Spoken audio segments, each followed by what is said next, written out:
होगी, ये लिख लीजिए।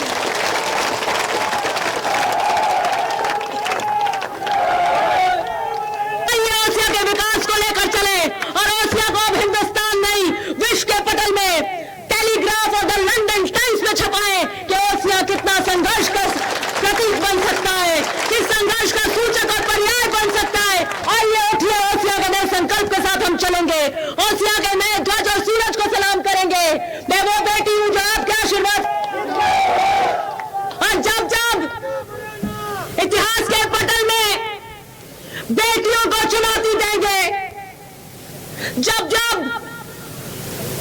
बेटियों को ललकारेंगे, उनकी मर्यादा के साथ उन पे लांछन लगाएंगे, तब तब अभय और विजय तिलक बेटियां ही लगाएंगी।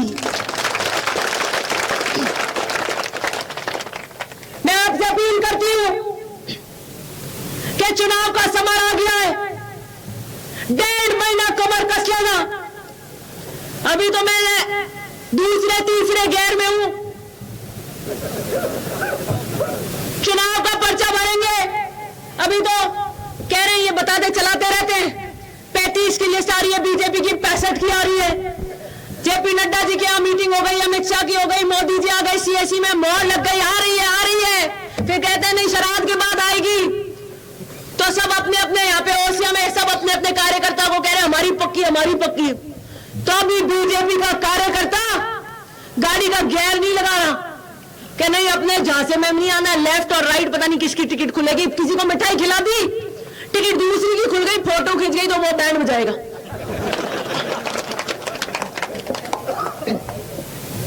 इसलिए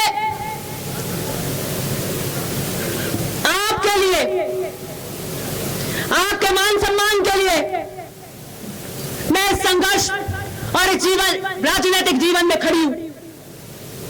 मैं जिस तरीके के निम्न प्रहार का शिकार हो रही हूं, उसमें मेरा गुनाह यह है कि मैं बिना झुके, बिना समझौतों के आपके लिए संघर्ष कर रही हूं। यह बर्दाश्त नहीं हो रहा कि कैसे एक लड़की विकट परिस्थितियों से निकलकर ओसिया के मान सम्मान को हिंदुस्तान के पटल पर स्थापित कर रही। ये जलाना सुरक्षा के भाव और इन सुरक्षा के भावों के ये तीर मुझको नहीं, खुद की संस्कृति को छलनी कर रहे हैं। मुझ पे जितना प्रहार करोगे, जितनी अभद्र शब्द बोलोगे, जितने व्यक्तिगत आरोप लगाओगे, मैं उतनी सोने की तरह निखर कर निकलूंगी। मैं अंत में यही कहना चाहती हूं, करीब 10 बजने को है और रात की 10 बजे 6000 से ज्यादा की यह भीड़ जो आशीर्वाद के रूप में मुझे संबल दे रही है कि दिव्या खड़ी हो जाओ, महिपाल जी की जगह हम आपके पिता, भाई और ढाल बनकर आपके साथ खड़े हैं।